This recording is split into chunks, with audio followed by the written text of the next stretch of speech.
L'émissaire du président en exercice de l'Union africaine a été reçu par le général Assimi Goïta pour faire le point sur la situation sécuritaire au Mali et au Sahel.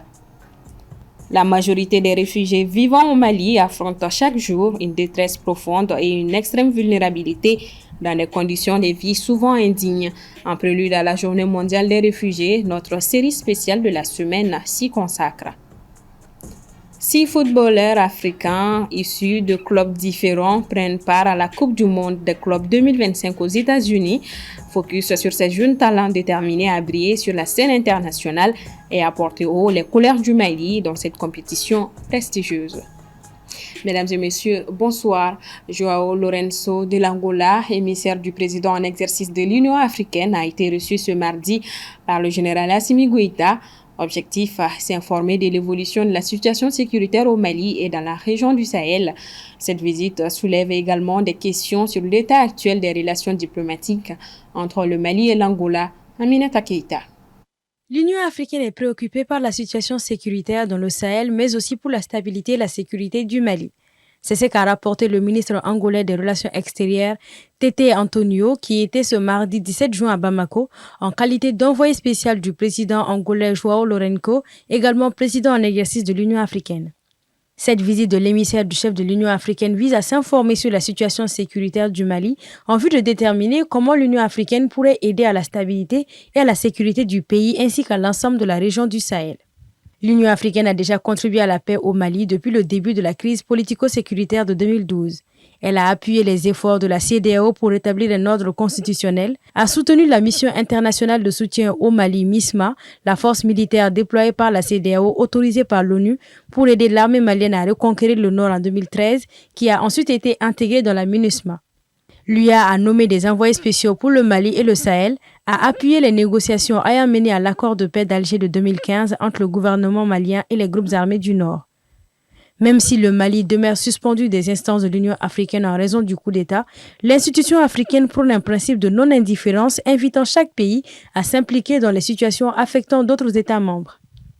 Le ministre angolais des Relations extérieures, Tete Antonio, a ainsi déclaré, je cite, « Le président de l'Union africaine s'intéresse particulièrement à la situation sécuritaire au Mali et dans la région. Il s'agit d'explorer dans un esprit de dialogue constructif les moyens de soutenir collectivement les efforts contre le terrorisme et en faveur du développement dans le Sahel. » Fin de citation. Au-delà de l'Union africaine, le Mali et l'Angola entretiennent également des liens historiques. En effet, le Mali a joué un rôle diplomatique capital pour la paix en Angola. Le diplomate malien Alioune Blondin Beye a été représentant spécial du secrétaire général de l'ONU en Angola dans les années 1990, médiateur principal de l'ONU pour la paix en Angola pendant la guerre civile du pays et l'architecte des accords de paix de Lusaka signés en 1994. Il est tragiquement décédé dans un accident d'avion alors qu'il était en pleine mission de la paix pour l'ONU en 1998. En bref, la section des comptes de la Cour suprême au Mali a annoncé l'ouverture d'un audit sur les fonds publics alloués aux partis politiques entre 2000 et 2025. Cette décision intervient dans la foulée de la dissolution officielle des partis politiques et associations à caractère politique. Les dirigeants des partis dissous ont jusqu'au 30 juin pour transmettre à la justice leur état financier, pièces justificatives, relevés bancaires et documents comptables couvrant près de 25 ans. Une démarche qui s'inscrit dans le cadre de l'assainissement de la gestion des fonds publics, conformément aux recommandations issues des dernières concertations nationales. Place à notre série de la semaine. La plupart des réfugiés au Mali vivent un quotidien de détresse et de vulnérabilité extrême, lançant un cri de cœur silencieux mais urgent face à des conditions de vie souvent déplorables. Ces cris, bien que rarement audibles au-delà des rapports humanitaires, résonnent par les souffrances quotidiennes endurées et les appels désespérés à l'aide. En prélude à la Journée mondiale des réfugiés célébrée le 20 juin, la série de la semaine s'intéresse au sujet. L'épisode 1 avec Djeneba Samake.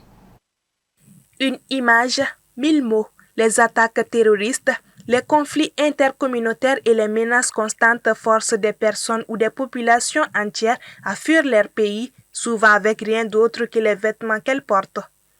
Au Mali, on retrouve ces réfugiés notamment dans les régions de Kaé, de Koro, de Sikasso, de Menaka, de Bamako et de ses périphéries.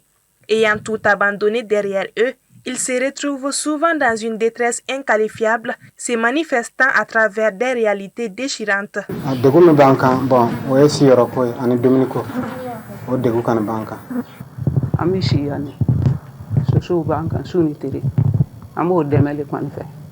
Mais on nana watini mina o y'a sɔrɔ tiɲɛ yɛrɛ o caman tun cawlen don k'a sabu kɛ hali tuma dɔ la sɔrɔsiw bɛna degeni min na kɔfɛla la yan o degeni kɔnɔna na mugu kun kan bɔra o dɔw tun bɛ ɲini ka taa u kun fɛ tellement k'a ko jouer k'a fɔ k'a dama tɛmɛ.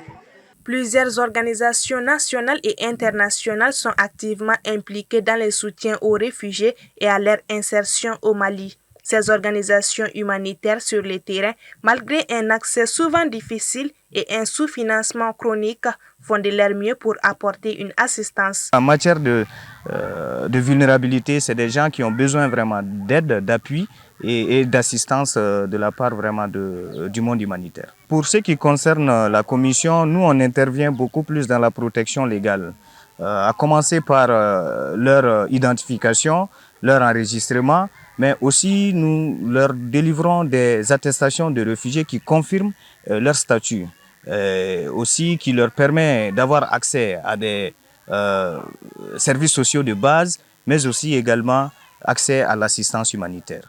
Le thème choisi cette année pour la Journée mondiale des réfugiés est « Solidarité avec les réfugiés ». La solidarité est non seulement une obligation morale, mais aussi un investissement dans la stabilité et l'avenir de toute une région. Les communautés hôtes l'ont bien compris, partageant leurs maigres ressources avec ces personnes. Voilà des vieilles femmes affamées qui ont fait des journées pleines sans manger, des femmes qui ont accouché nouvellement, qui ont des bébés. Ça faisait pitié, c'était horrible. Donc nous, on ne pouvait pas courager les bras.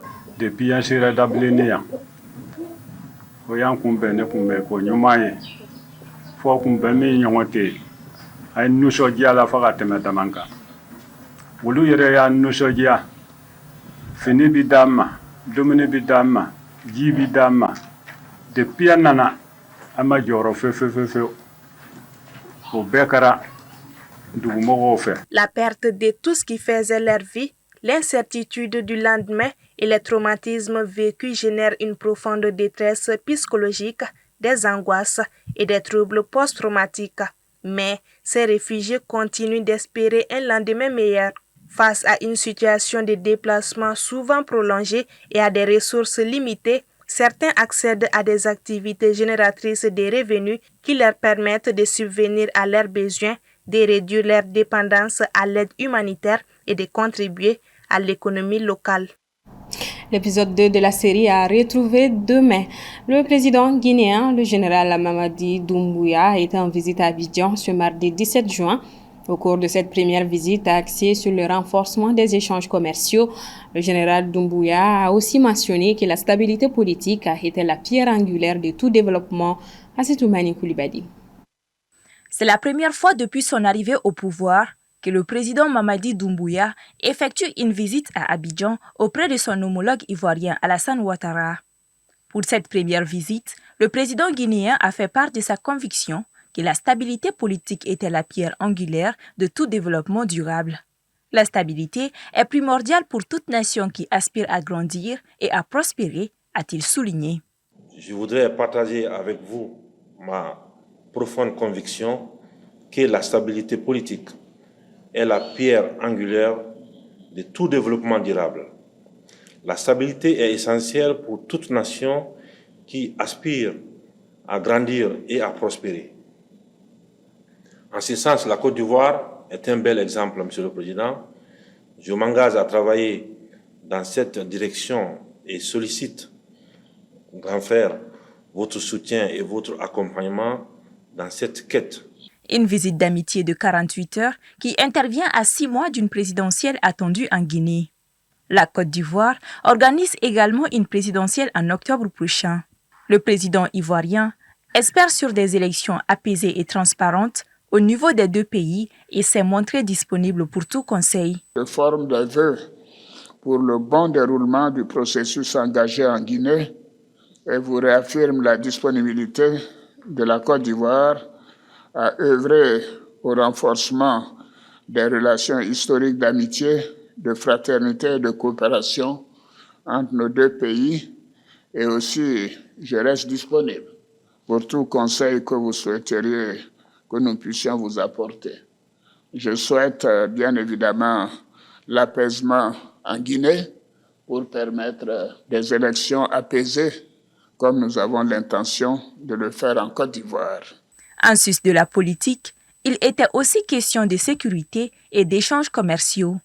Dans les discussions, le président ivoirien Alassane Ouattara a fait part de sa volonté de renforcer les échanges commerciaux estimés à près de 100 milliards de francs CFA, soit environ 152 millions d'euros.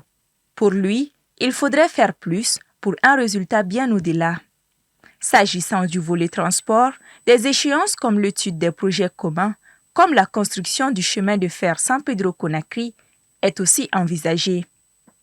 En ce qui concerne la situation sous-régionale, le chef de l'État de la Guinée a souligné entretenir de bonnes relations avec ses pays voisins, s'agissant de la Côte d'Ivoire ou du Mali.